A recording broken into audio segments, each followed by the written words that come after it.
Moi, je fais la recension du livre, bien aimé également. J'ai fait la recension du livre du prof Mambouya, les sanctions ciblées américaines contre les responsables congolais qui violeraient le droit international. Et ce n'est pas la première recension qu'on fait ici. La première recension, on l'avait fait sur le livre du prof, non pas prof, le prof Zongo qui enseigne aux États-Unis. Et quand on fait une recension, ce n'est pas une critique personnelle. La recension, c'est une critique littéraire. Et ça a deux objectifs. Ça permet de faire connaître le travail de l'auteur et également de les critiquer. On ne critique pas l'individu. Ce sont les idées. On appelle ça, dans le monde scientifique, la recension. Et en réalité, chaque livre qui est publié devait faire l'objet d'une recension. Et c'est ce que j'ai pu faire avec le livre du prof Mambouya. Son livre, beaucoup de gens le connaissent, il est intitulé « Les sanctions ciblées américaines contre des responsables congolais ». Il affirme viole le droit international. C'est un livre de 200 pages, publié aux presses universitaires du Congo en 2016. Il avait été baptisé au Salon Rouge du ministère des Affaires étrangères. Je présente d'abord le contexte. Je vais donner les arguments du prof, de l'auteur du livre, et la critique, parce que la recension c'est une critique, pas des individus mais des idées. Quel est le contexte? Le contexte est celui-ci. Il y a des problèmes dans la marche démocratique dans notre pays. Les États-Unis d'Amérique prennent des sanctions. D'abord contre le général Kanyama. Ensuite, il y a des sanctions contre Amis Tamboforo. Deuxième sanction, ciblée. Troisième sanction, ce sont les sanctions contre John Numbi. Les sanctions européennes de droit. Voilà donc le contexte. Et quand on prend ces sanctions, effectivement, le camp des intéressés n'est pas content. Il faut justifier comment est-ce que les États-Unis peuvent se permettre de sanctionner les trois généraux. C'est alors que l'auteur va produire un livre. Les sanctions ciblées violent le droit international. C'est ça le contexte. Et le livre tient à démontrer que voilà, les sanctions américaines prises par les États-Unis contre les trois généraux violent le droit international. Les États-Unis doivent cesser. J'ai reproduit ici l'idée de l'intervention, mon intervention à Addis Abeba en Éthiopie pour un débat contre un débat aurait pu avoir lieu, mais il n'a pas eu lieu. J'en passe. Je vais bien sûr de continuer. Voilà la thèse de l'auteur. On est en droit international. Et je le dis parce que on fait parfois des formations où il y a des universités où on ne fait pas la distinction entre le droit public interne et le droit public international. Ça n'existe pas dans les universités américaines ni anglophones. Ces divisions-là continuent à exister chez nous d'après le système que nous avons hérité des Belges. Même les Belges eux-mêmes, même les Français sont en train de revoir cela. Donc, on vient de ces formations-là. J'en profite d'ailleurs pour féliciter le modérateur, le prof Kabangé, et Junior Kabangé, qui est professeur ici, au modérateur. Et je suis tout à fait fier parce que le prof Kabangé est aujourd'hui l'un des 20 docteurs que j'ai formés sur l'ensemble du continent. Et je suis honoré par sa prestation.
Donc je reviens maintenant. Viole le droit international. Quelle est l'argumentation? On dit en droit international, pour sanctionner, et nos étudiants le savent, il fallait une autorisation du Conseil de sécurité de l'ONU. Pour sanctionner et Kanyama, Tamboko et John Mumbi, les États-Unis devaient d'abord attendre une autorisation du Conseil de sécurité de l'ONU, une autorisation express. J'ai oublié Jonas Sobel. Merci d'être venu. Alors, en droit international, pour sanctionner, il fallait une autorisation du Conseil de sécurité. Comme les États-Unis ont sanctionné les trois, sans attendre le Conseil de sécurité, les sanctions violent le droit international. Voilà ma critique. Toujours en droit international, j'ai examiné d'abord les sanctions et les droits internationaux pour arriver plutôt à un raisonnement contraire. Moi, j'ai pensé, et je pense encore que les sanctions là ne violent pas le droit international. D'abord, quand on parle de sanctions, il ne faut pas exagérer. Quelles sont ces deux sanctions? On connaît les sanctions. Kanyama, Tamboko, John Mumbi. Première sanction, refus de visa pour aller aux États-Unis. Les États-Unis ont dit qu'ils ne peuvent pas recevoir les visas, c'est la première sanction. Deuxième sanction, le gel de leurs avoirs, s'ils ont des avoirs aux États-Unis, c'est gelé. C'est ça la deuxième sanction. Et je me suis posé la question, est-ce que ces deux sanctions-là violent le droit international? Est-ce que quand on interdit au visa, un pays interdit le visa à quelqu'un, est-ce qu'il doit d'abord demander l'autorisation express du Conseil de sécurité? On vous interdit le visa à tous les jours, mais le produit. Oui, un État est souverain. Parce qu'on m'a interdit à Kanyama aux États-Unis, quel est le droit? J'ai cherché moi, je n'ai pas trouvé ce droit international là. Allez dans les ambassades, elles sont ici, vous pouvez aller, on vous interdit le visa. Si vous avez payé même les frais, on ne vous rembourse même pas les frais de paiement que vous avez payés. Est-ce que pour interdire à quelqu'un le visa, il faut une autorisation du Conseil de sécurité? J'ai dit non, je n'ai pas trouvé ça en droit international. Et que si l'auteur estime que cette sanction-là, on devait d'abord attendre le Conseil de sécurité, je n'ai pas trouvé ça en droit international. Le gel des avoirs. Le gel des avoirs. On peut geler vos avoirs. Ce n'est pas confisquer vos avoirs. C'est une mesure temporaire qu'un pays peut prendre, même au niveau interne.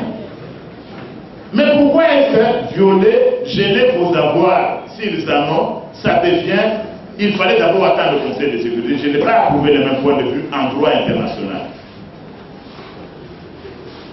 Et puis le livre, la critique du livre, c'est celle-ci. Pendant que les gens sont tués, pendant que les gens meurent, fallait-il un livre pour défendre trois individus?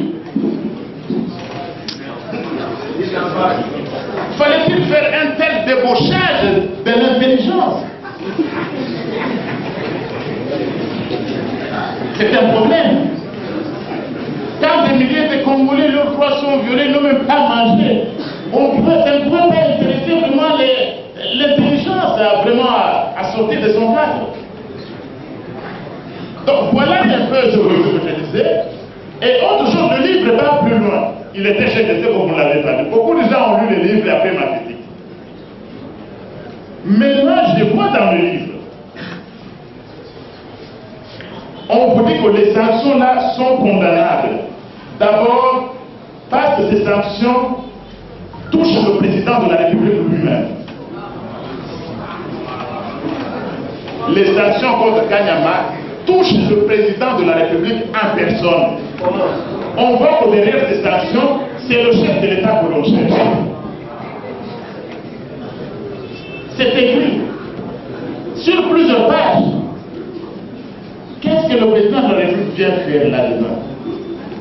À moitié notre objectif. Et puis on vous dit, les sanctions ciblées contre M. le journal Kanyama, Nissi Eboué, Numbi, il viole le droit fondamental du peuple congolais.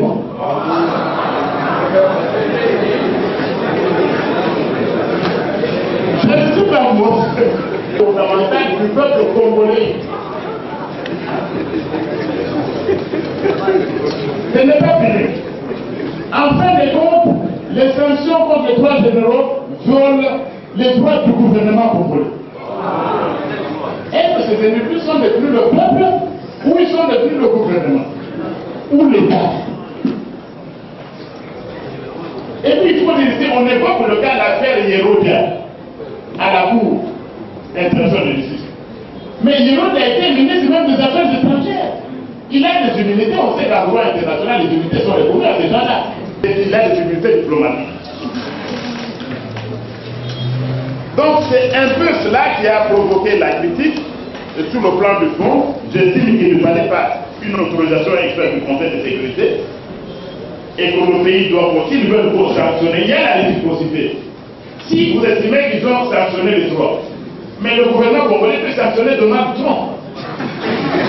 C'est la réciprocité.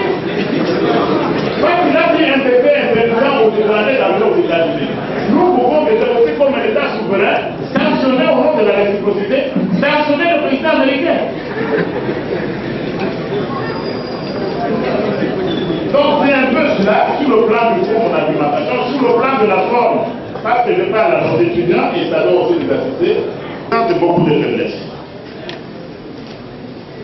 Premièrement, sur le plan de la forme.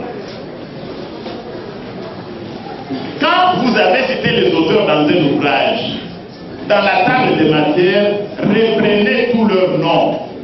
Ce n'est pas le cas. On apprend aux étudiants les règles des méthodes des sciences sociales. Comment on fait les citations? Ce n'est pas respecté dans ce livre.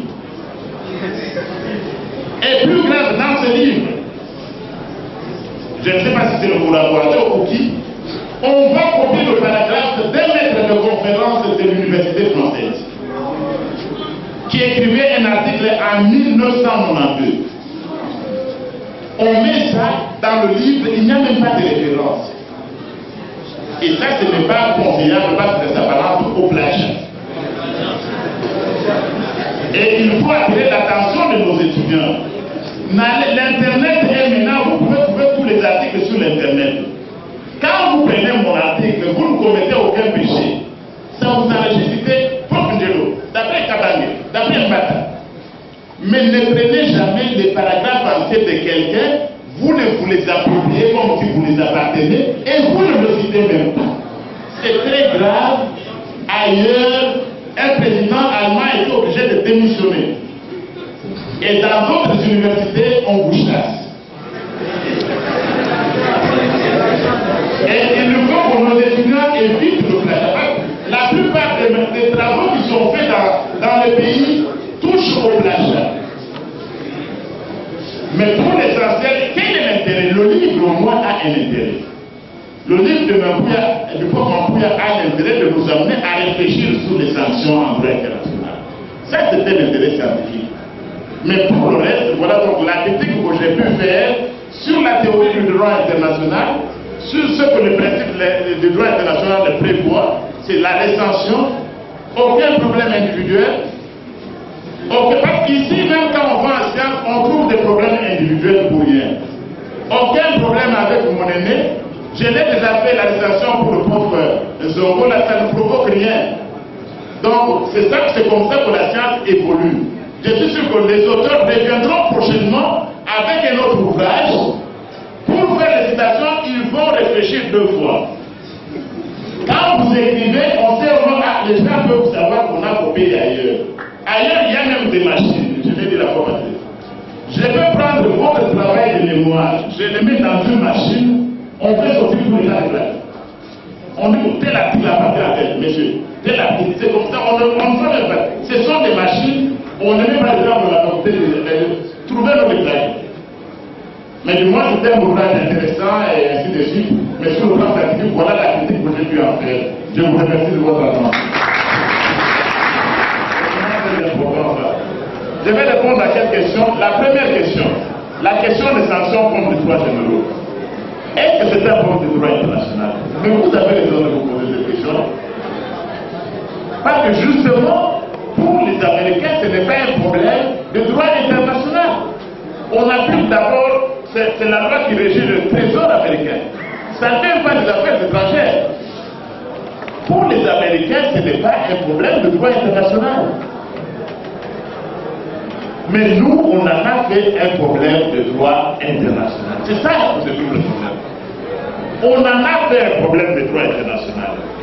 Le droit international, les étudiants le savent, c'est un droit qui concerne les relations entre États ou entre les États et les organisations internationales.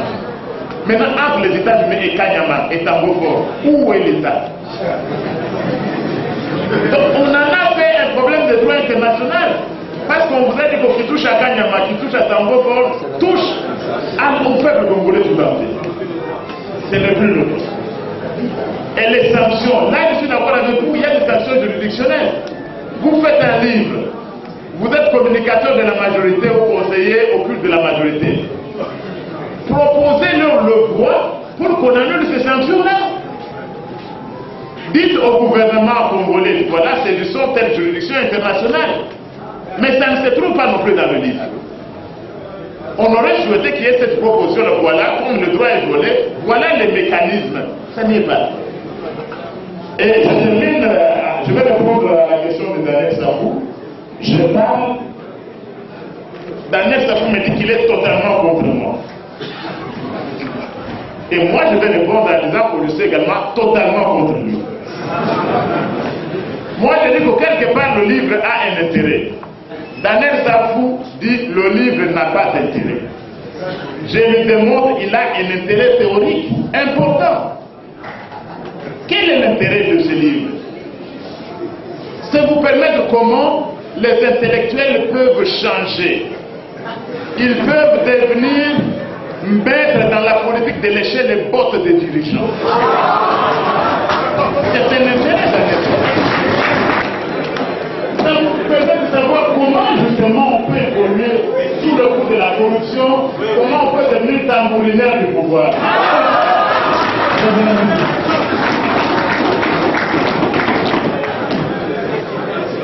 Voilà, chers amis, merci beaucoup.